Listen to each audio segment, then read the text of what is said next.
भारत में घटे बहुसंख्यक कितने कम हुए अब तक?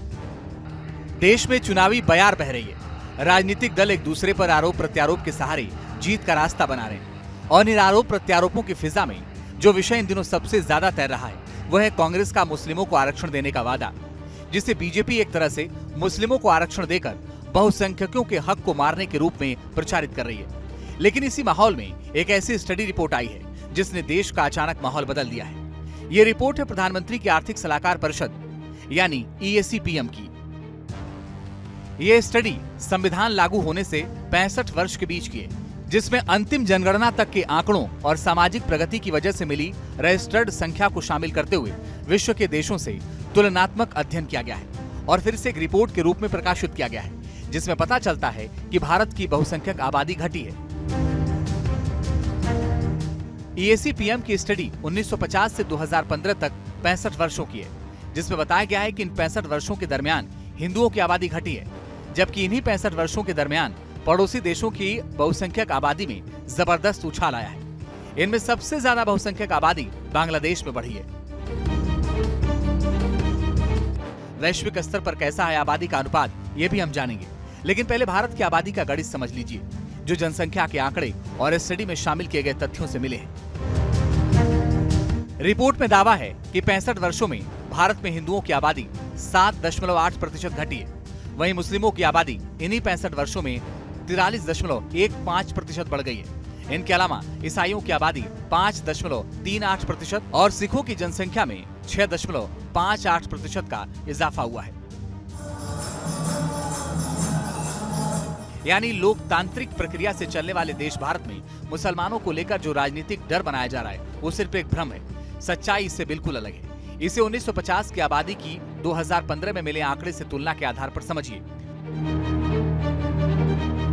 1950 में भारत की जनसंख्या में हिंदुओं की हिस्सेदारी 84% थी, जो 2015 में घटकर 78% रह गई। मुसलमानों की हिस्सेदारी 1950 में 9.84% थी, जो 2015 में बढ़कर 14.9% हो गई। यानी भारत में मुसलमानों को लेकर स्थिरता का माहौल है, जहां न सिर्फ अल्पसंख्यक सुरक्षित हैं, बल्कि उनकी जनसंख्या में तेजी के साथ इजाफा भी हुआ है। और इसका कारण है भारत का संविधान, जो जाति और धर्म में भेद नहीं करता, लेकिन राजनीति के लिए भेद उत्पन्न किए जाते हैं। इसके अलावा कुछ और भी कारण हैं जो राजनीतिक दल गिनाते हैं। कोई भी जाति अपनी संख्या केवल जनसंख्या के आधार पर बढ़ा सकती है, क्योंकि जातियों में धर्मांतरण, जातियांतरण नहीं हो सकता, कोई संविधान में प्रावधान नहीं। पर मुस्लिम जनसंख्या जनसंख्या से भी बढ़ेगी, धर्मांतरण से भी बढ़ती है, घुसपैठ से भी बढ़ती है। और इन सारे चीजों पे इंडी गठबंधन के लोग उनको सेकुलर संरक्षण देते हैं। इसलिए ये भविष्य के लिए बड़ी चुनौती है। इस बड़े सवाल का जवाब उन्हें देना चाहिए। इसका मतलब है कि भारत में मुसलमान फल फूल रहे हैं। अलबत्ता पारसी आबादी घटी है, तो भी इसका मतलब ये नहीं कि पारसी आबादी पर जुल्म हुआ है। लेकिन देश में माहौल सिर्फ मुस्लिम आबादी पर बनाया जाता है, जैसे कांग्रेस शासित राज्यों में मुस्लिमों को आरक्षण देना या पिछड़ेपन का मुद्दा उठाकर उन्हें विशेष सुविधाएं देना। कई नेता तो इस रिपोर्ट पर ही संदेह जताते हैं। आप देखिएगा, जो सेंसस होना था 21-22 में, आज 24 हो गया, अभी तक तो हुआ नहीं। ये केवल देश की जनता को भ्रम में डालना और लोगों में नफरत फैलाने की बात ये लोग कर रहे हैं। ये पूरी तरीके से प्रधानमंत्री जी, भाजपा के लोगों का यही एजेंडा है। 10 साल तक इन्होंने लोगों को ठगा है और फिर ठगना चाहते हैं। ऐसा नहीं कि इस रिपोर्ट पर प्रश्न नहीं उठ सकते, लेकिन आंकड़े 2011 की जनगणना के बाद के हैं, इसलिए इस रिपोर्ट पर प्रश्न चिन्ह फिलहाल नहीं लगाया जा सकता। और ग्राउंड रिपोर्ट भी कहती है कि रिपोर्ट में जो दिख रहा है वो संभव है। केवल और केवल अपनी राजनीति को चमकाने का एक खोखला तरीका है। प्राइम मिनिस्टर साहब हैं, उन्होंने कहा है कि एक हाथ में कुरान और एक हाथ में लैपटॉप, इस तरह से मुसलमानों को समझाया। मुसलमान बहुत जाग गया है। इतना फल फूल रहा है यहाँ का हिंदुस्तान का मुसलमान, और वो ये कह रहा है न दूरी है न खाई है, मोदी हमारा भाई है। तो जाहिर सी बात है, उसकी आबादी नहीं बढ़ेगी तो और किसकी बढ़ेगी। भारत में इस रिपोर्ट को समझने का आधार हर किसी का अपना है, लेकिन जो मुद्दे को समझते हैं वो इस रिपोर्ट की बेहतर व्याख्या भी करते हैं।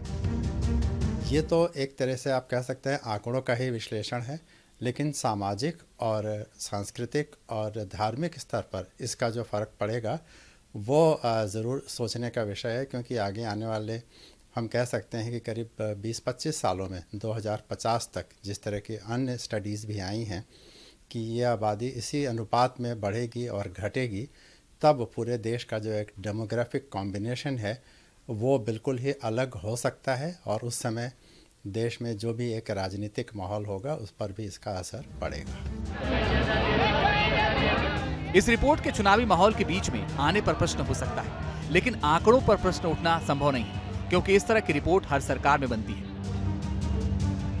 और ये बात अलग है कि इस रिपोर्ट को इस समय जारी करने से किसी दल को राजनीतिक फायदा हो सकता है और किसी को नुकसान।